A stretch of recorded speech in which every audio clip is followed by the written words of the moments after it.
বিদআতিন দালালা, প্রত্যেক মানে নতুন আবিষ্কৃত আমল কি ভ্রষ্টতা, আর প্রত্যেক ভ্রষ্টতাকারী স্থান ফি মধ্যে, নার মানে আগুন।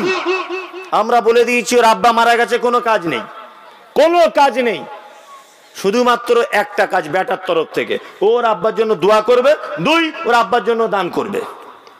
ওর আব্বা আর কিছুই করতে পারবে না, পারবে?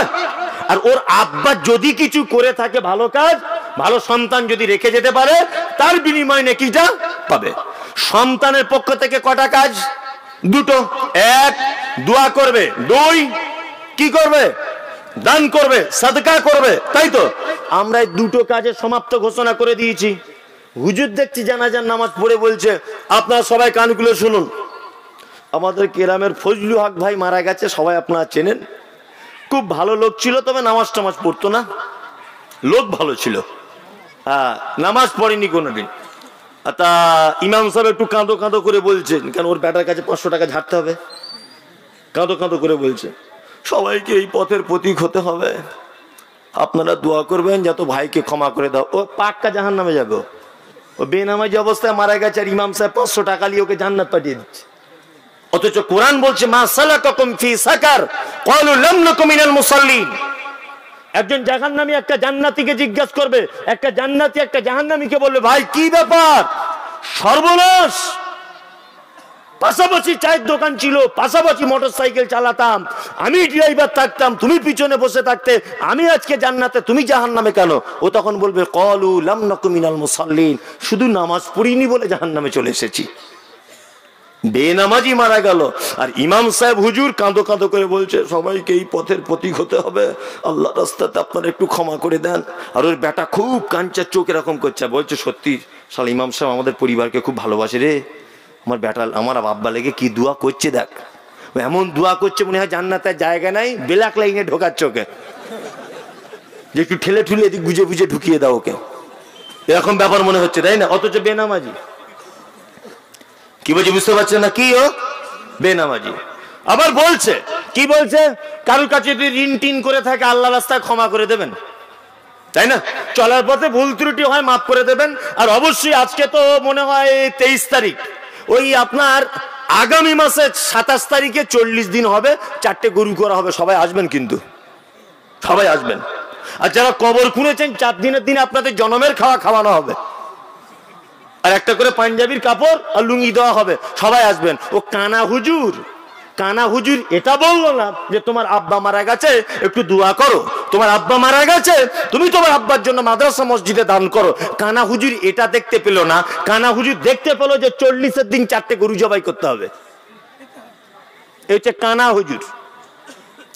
কানা হুজুর এটা দেখতে পেল না, তার বেটাকে বললো না যে তোমার আব্বা মারা যাচ্ছে, কলেমাটা বলাও, যদি একবার বলে লা ইলাহা ইল্লাল্লাহ তোমার আব্বা জান্নাত চলে যাবে। ও কানা এটা দেখতে পেল না, কানা কোথা থেকে কোরআন মাজিদে নিয়ে ইয়াসিন পড়তে লেগে গেল। কি বলছে বুঝতে পারছেন না? হ্যাঁ, ফেরেশতারা ঠিক এইরকম সাইজের লাঠি কেটে রেডি করে রেখেছে, তুই একবার আয়, তোকে কি করি দেখ। সারা জীবন বাপ মাকে খেতে দিস নি, আর তোর আব্বা মারা গেছে 4টে গরু জবাই বার করছে, এসো। আর আব্বাকে যা কি করবে তা আল্লাহ ছাড়া কেউ জানে না। ওরে কেমন বেটা রেখে এসেছিস, হ্যাঁ? নামাজ কালাম তো জীবনে নিজেও করলি না, আর এমন গরুকে পৃথিবীতে রেখে এলি যে তুই মরে যাবার পরও বেদাত করছে তোর নামে। কি বলছি বুঝতে পারছেন না? আজাব বাড়বে না কমবে? আরো বাড়বে। আর একটা কথা বলে দিচ্ছি, আচ্ছা মৃত্যু সংবাদটা আনন্দের সংবাদ না দুঃখের সংবাদ? তা আপনার আব্বা মারা গেছে এটা দুঃখের বিষয়, তো গরু জবাই করে ভোজ করার কি আছে?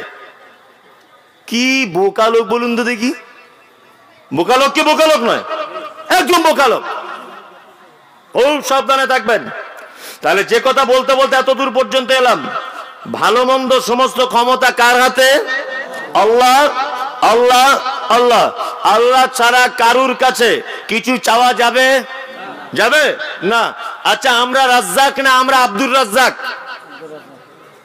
আমরা রাজ্জাক না আব্দুর রাজ্জাক? আব্দুর রাজ্জাক। কিন্তু আমরা গোপনে গোপনে রাজ্জাক হয়ে গেছি। রাজ্জাক হয়ে যায়নি গোপনে গোপনে। ছেলেটার বয়স 19 বছর হবে, তাই আর কি করে দাদুকে বলছে, হাগো দাদু এটা না দো বউ দেখো না।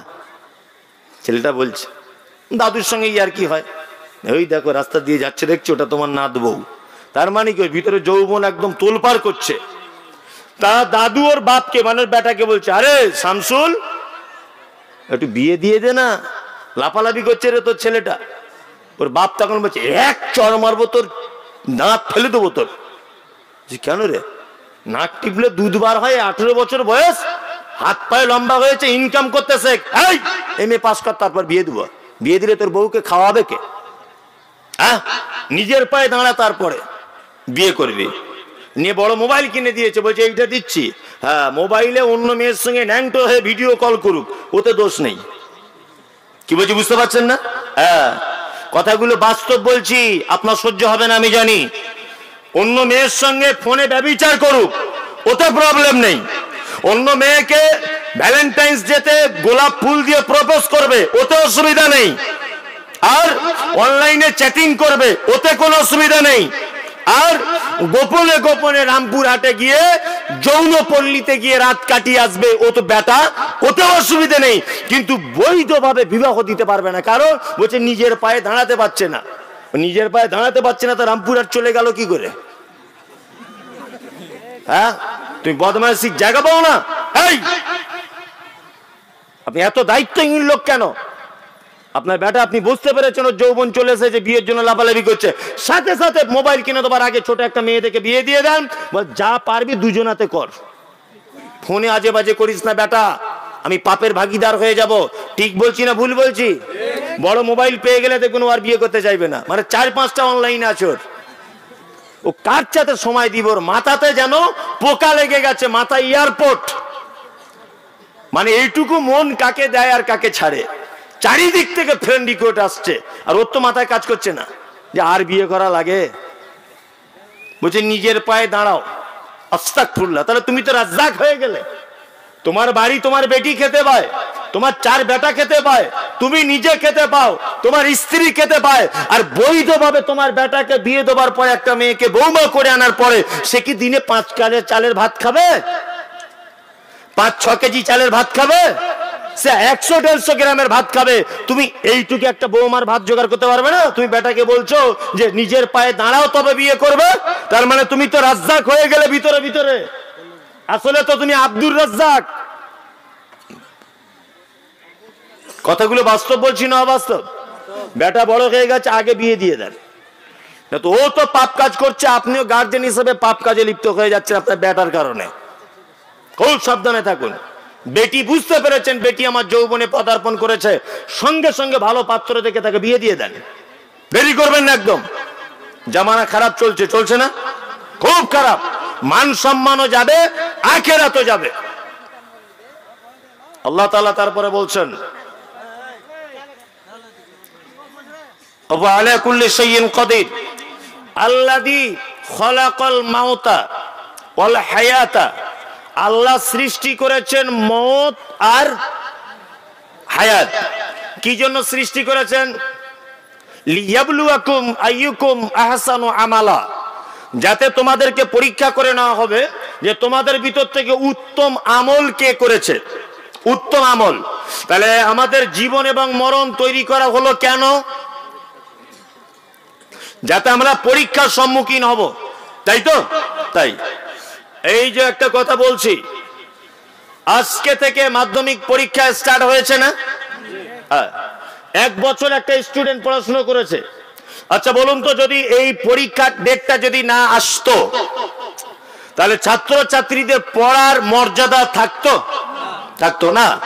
তো আল্লাহ সুবহানাহু ওয়া তাআলা আমাদের যে পৃথিবীতে একটা লং টাইম দিয়েছেন, এই যে একটা লং টাইম, খেলাধুলো, চাষাবাদ, জমি জায়গা সবকিছু, এর যদি একটা নির্দিষ্ট পরীক্ষার দিন যদি না থাকে, তাহলে ইবাদত করে, নামাজ পড়ে, হজ করে, যাকাত দিয়ে, ভালো কাজ করে, জলসা শুনে, কোরআন তেলাওয়াত করে মজা থাকবে? থাকবে? থাকবে না। তাহলে মজা পেতে গেলে পরীক্ষা দিতে হবে, তাই তো? এইবার আপনাদেরকে বলছি, আচ্ছা পরীক্ষা কয় রকমের হয় জানা আছে? জানা নাই? একটা হয় টেস্ট পরীক্ষা আর একটা ফাইনাল।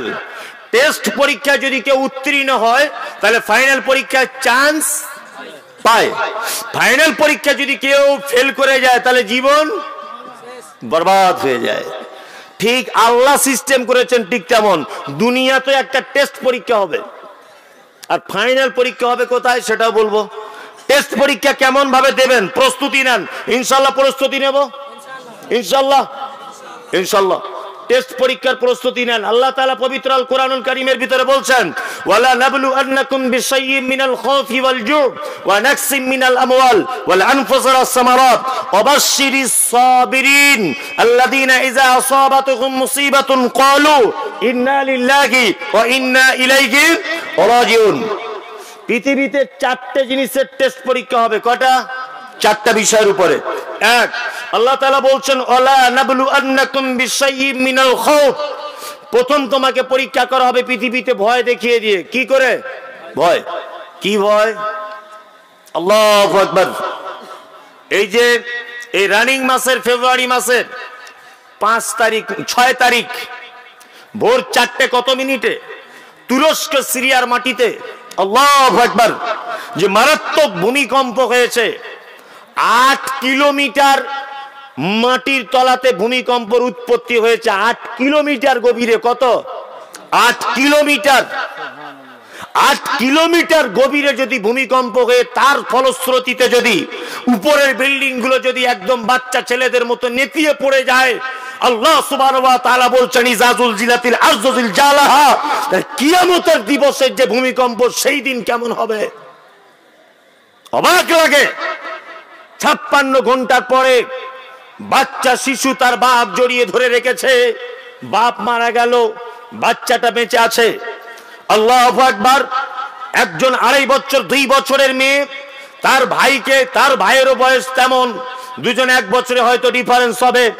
72 ঘন্টার পরেও, এই আপনার 23-24 ঘন্টা 25 ঘন্টা পরেও তার দুধের প্রয়োজন। বাচ্চার বোন, 2.5 বছরের বোন তার বাচ্চাকে কোলে তুলে বুকের কাছে এনে দুধ পান করানোর চেষ্টা করছে। আল্লাহু আকবার। অবশ্যই আমি ধন্যবাদ জানাচ্ছি ভারত সরকারকেও। তিনিও সিরিয়ার মুসলিম, হিন্দু মুসলিম যে কাস্টেরই হোক তাদের উদ্ধারের জন্য এখান থেকে তিনি সেনা পাঠিয়েছিলেন। আমি এই মুহূর্তের জন্য বাংলাদেশ সরকারকেও জানাই অসংখ্য ধন্যবাদ যে তিনি অজস্র সেনা পাঠিয়েছেন ওখানে মানুষদের উদ্ধারের কাজের জন্য, এবং সারা পৃথিবীর সমস্ত জায়গা থেকে মানুষ ঝাঁপিয়ে পড়েছে উদ্ধারের কাজের জন্য। আল্লাহু আকবার। মানবতা এখনো পর্যন্ত মানুষের কাছে হারিয়ে যেতে পারে। আমি দেখে সোশ্যাল মিডিয়াতে অবাক হলাম, কুকুরের কাছে মানবতা জেগেছে মানুষের জন্য। একটা কুকুর গর্তের ভিতরে একটা মানুষ পড়ে আছে, হাতটা শুধুমাত্র দেখতে পাচ্ছে, কুকুরটা তার হাত ধরে এরকম টানছে, বুক বুক বুক বুক করে চিল্লাচ্ছে, মানে উদ্ধারকারীদেরকে বলতে চাইছে তোমরা সবাই এসো, এর ভিতরে একটা মানুষ আটকে পড়ে আছে। ভারত সরকারকে আবার ধন্যবাদ জানাই যে তিনি গোয়েন্দা বিভাগে নিয়োজিত অনেক অসংখ্য কুকুর তিনি পাঠিয়েছিলেন। ওই ঘেরান শক্তিতে মানুষের অনেক কুকুর, আমাদের ভারত সরকারের কুকুরে অনেক মানুষ উদ্ধার হয়েছে।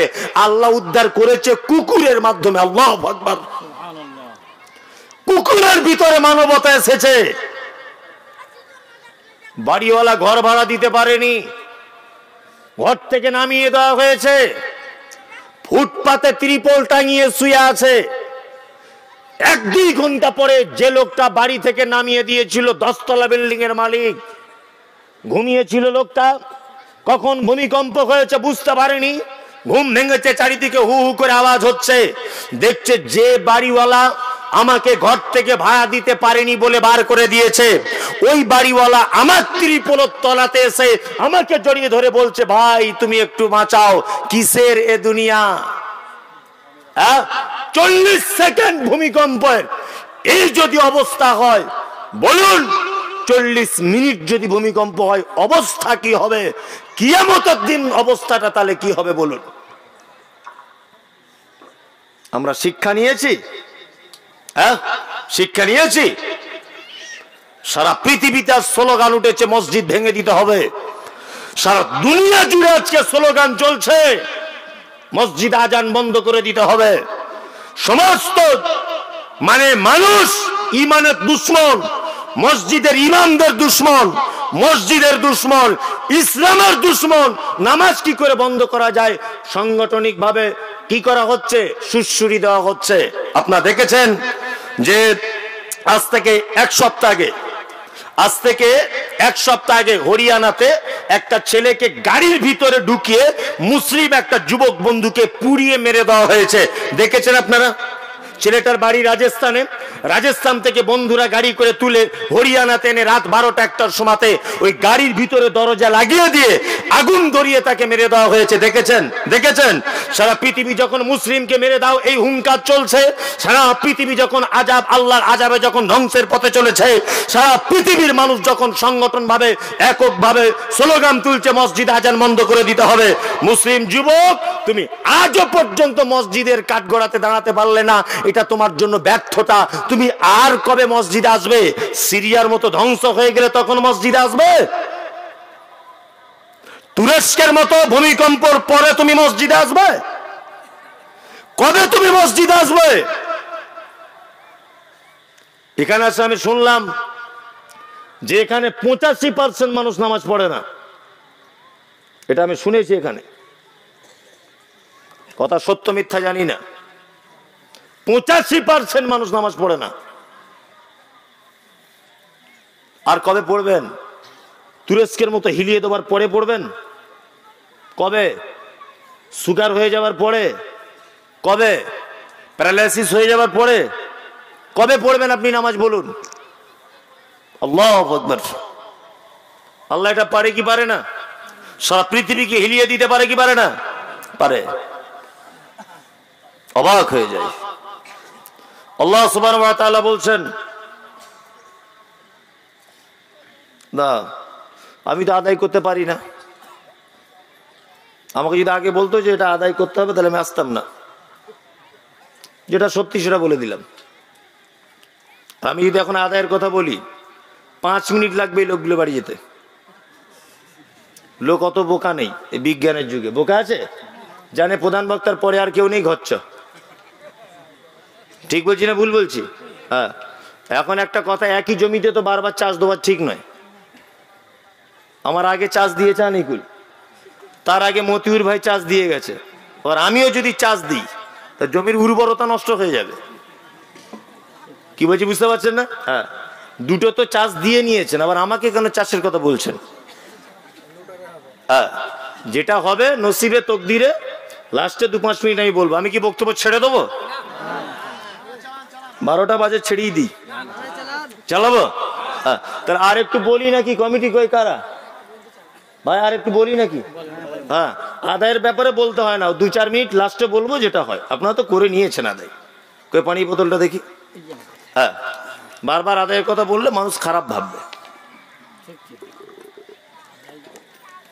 আলহামদুলিল্লাহ। জি, কটা অবধি? পাগল, আমি 4:50 ট্রেন, ওই ট্রেনটা এখান থেকে নেমেই ধরবো। আপনি শুধু ধৈর্য ধরে বসুন। হ্যাঁ, প্রয়োজনে উঠবেন, যাদের পেচ্ছাপ লাগবে তারা উঠবেন, যারা বিড়ি খান তারা উঠবেন মাঝে সাঝে, তাছাড়া উঠবেন না। আপনারা বসুন, কেন বিড়ির নেশা সাংঘাতিক নেশা, তাই না? না খেলে পেট ফেট সব ফুলে যায়। যাই হোক, শুকরিয়া। যে কথা বলছিলাম, আল্লাহ সুবহানাহু ওয়া তাআলা আমাদের পরীক্ষা করবেন পৃথিবীতে হাফিয়ালি, অর্থাৎ টেস্ট পরীক্ষা। এক, আল্লাহ তাআলা বলছেন ভয় দেখিয়ে দেবো। ক্ষুধা, অভাব দিয়ে দিব, অভাব। আমরা ক্ষুধার ব্যাপারে ভয় করি কি করি না? করি না। যদি বলছেন এটা আবার কেমন করে, আমাদের বাড়িতে এখনো 4-5 মণ তেল, চাল, আটা সবই আছে, আমি ভয় করি না। ওই পাগল, ব্যাপারটা আপনি বুঝতে পারেননি। আগামী গত বছরে লকডাউনের আগে সরিষার তেল কত লিটার ছিল?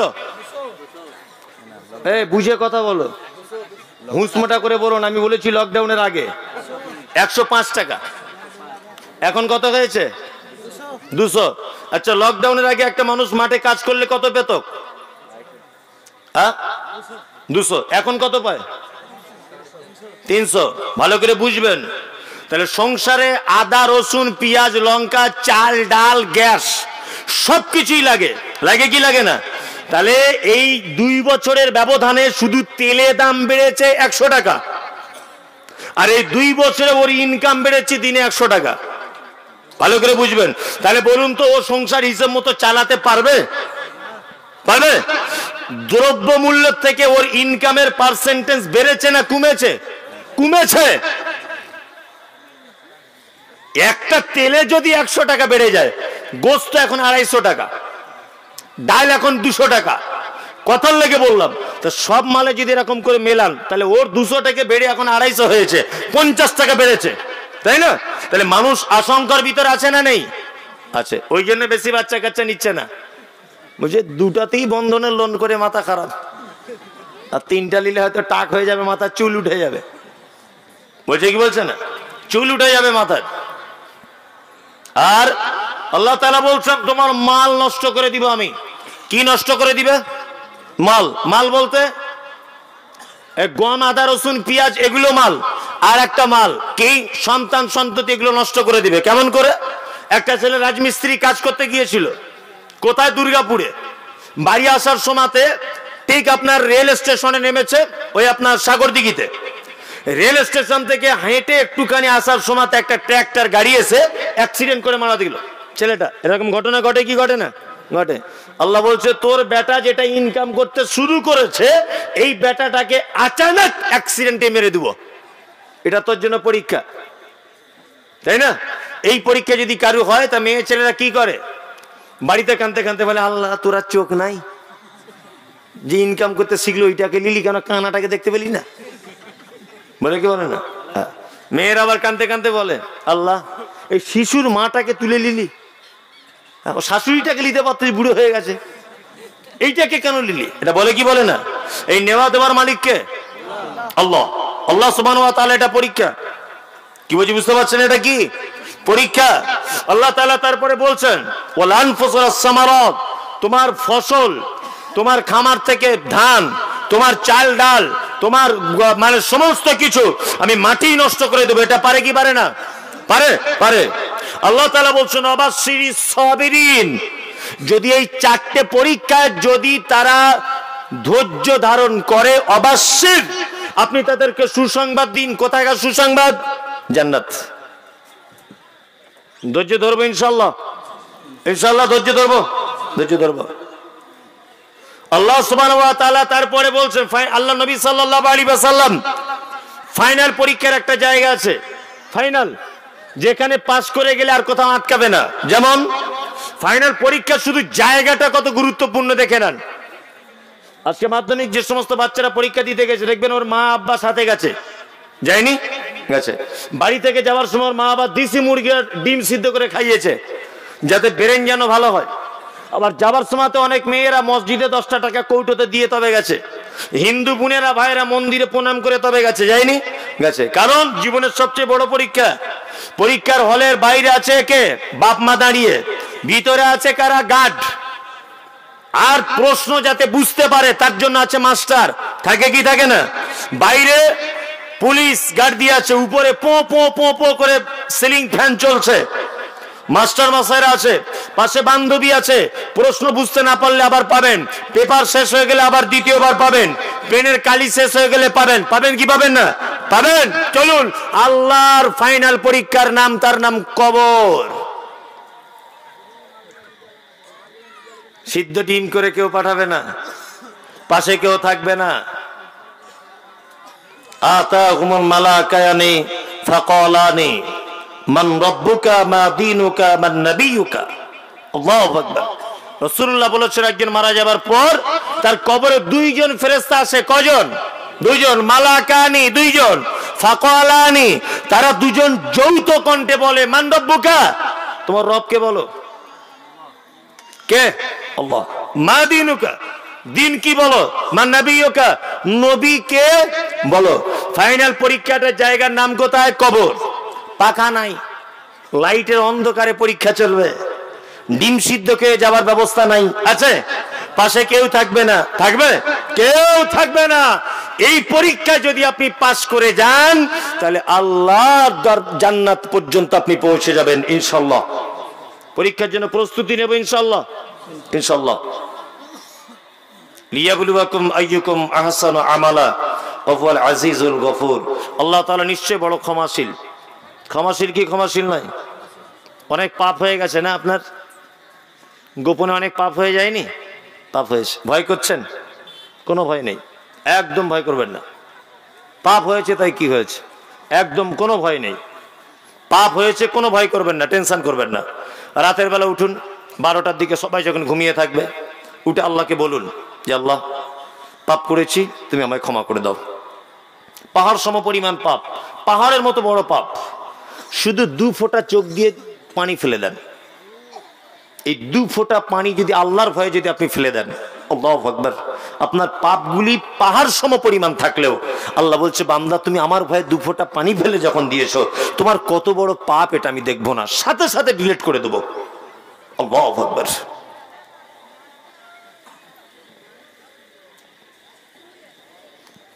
কাবিরা গুনাহ করবেন না, তওবা করবেন। সাগীরা গুনাহগুলি ওযু করার সময় ক্ষমা হয়ে যাবে ইনশাআল্লাহ। শিরক করবেন না, এটা মারাত্মক বড় পাপ, এ পাপে জড়িত হবেন না। যদি কেউ হয়েই যান একান্তভাবে, তাহলে আল্লাহ তাআলার কাছে ক্ষমা চেয়ে নেবেন। ভুল বাসদ্য যদি হয়ে যায় আল্লাহ ক্ষমা করে দেবে ইনশাআল্লাহ। আজিজ ইনশাআল্লাহ, ইনশাআল্লাহ। আল্লাহ তাআলা তারপরে বলছেন আল্লাযী খালাকাল মাউতা ওয়াল হায়াতা লিয়াবলুয়াকুম আইয়ুকুম আহসানু আমালা ওয়া হুয়াল আজিজুল গফুর। আল্লাযী খালাকা সাবআ সামাওয়াতিন তিবাকা মা তারা ফি খালকির রহমানি মিন তাফাউত ফারজি'ল বাশারা হাল তারা মিন ফুতুর সুম্মা রজি'ল বাশারা কাররাতাইন ইয়ানকালিব ইলাইকাল বাশারু খাশিয়ান ওয়া হুয়া হাসীর। আল্লাহ তাআলা বলছেন এই 7 তবক আসমানকে আমি একতলা 2 তলা এরকম ভাবে বানিয়েছি। কি বলছে বুঝতে পারছেন? আল্লাহ বলছে আসমানের সৃষ্টিতে আমার কোন রকমের ত্রুটি দেখতে পাও? আচ্ছা, আল্লাহ সৃষ্টিতে কোনো ভুল আছে? কথা বলুন, হক বুঝে বলুন। আল্লাহ সৃষ্টিতে ভুল আছে? নাই। তা কিছু ছেলে আছে না ট্রেনে ভিক্ষা করে, হাতগুলো মাটিতে দিয়ে চলে, চলে না? কারোর একটা হাত এরকম বেঁকা আছে না নেই? কারো 2টো পা এইখান থেকে নেই, সরু আছে না নেই? এরা কি অপরাধ করেছে? এরা অপরাধ কি করেছে? হ্যাঁ, মায়ের পেট থেকে কেউ অন্ধ হয় কি হয় না? কেউ মায়ের পেট থেকে বোবা হয় কি হয় না? তা আল্লাহ তাআলা সৃষ্টিতে আপনি বলছেন ভুল নেই, কোরআনও বলছে ভুল নেই। কোরআন মাজিদ কি বলছে? ভুল নেই, আছে নেই? তা আপনি এটা ঈমান রাখেন কি রাখেন না যে সৃষ্টিতে ভুল নেই? ঈমান আছে তো আছে, কিন্তু বাস্তবতা একটু কঠিন। কঠিন নয়, অনেক কঠিন। তবে হ্যাঁ, ঘটনা হচ্ছে এই যে দেখবেন যার পরীক্ষা যত কঠিন হয় তার ফলাফল তত মজার হয়, হয় না? মাধ্যমিক পরীক্ষা করেছে, টোটো চালায়। কেউ আবার ডাক্তারি পাস করেছে, বসলেই চেয়ারে 800 টাকা ফি। তার মানে কি, যার পড়াশুনো যত কঠিন, যার পরীক্ষা যত কঠিন, তার ইনকাম তত বেশি। তা পৃথিবীতে যার পরীক্ষা যত কঠিন তার ফল তত বেশি, জান্নাত। 1 2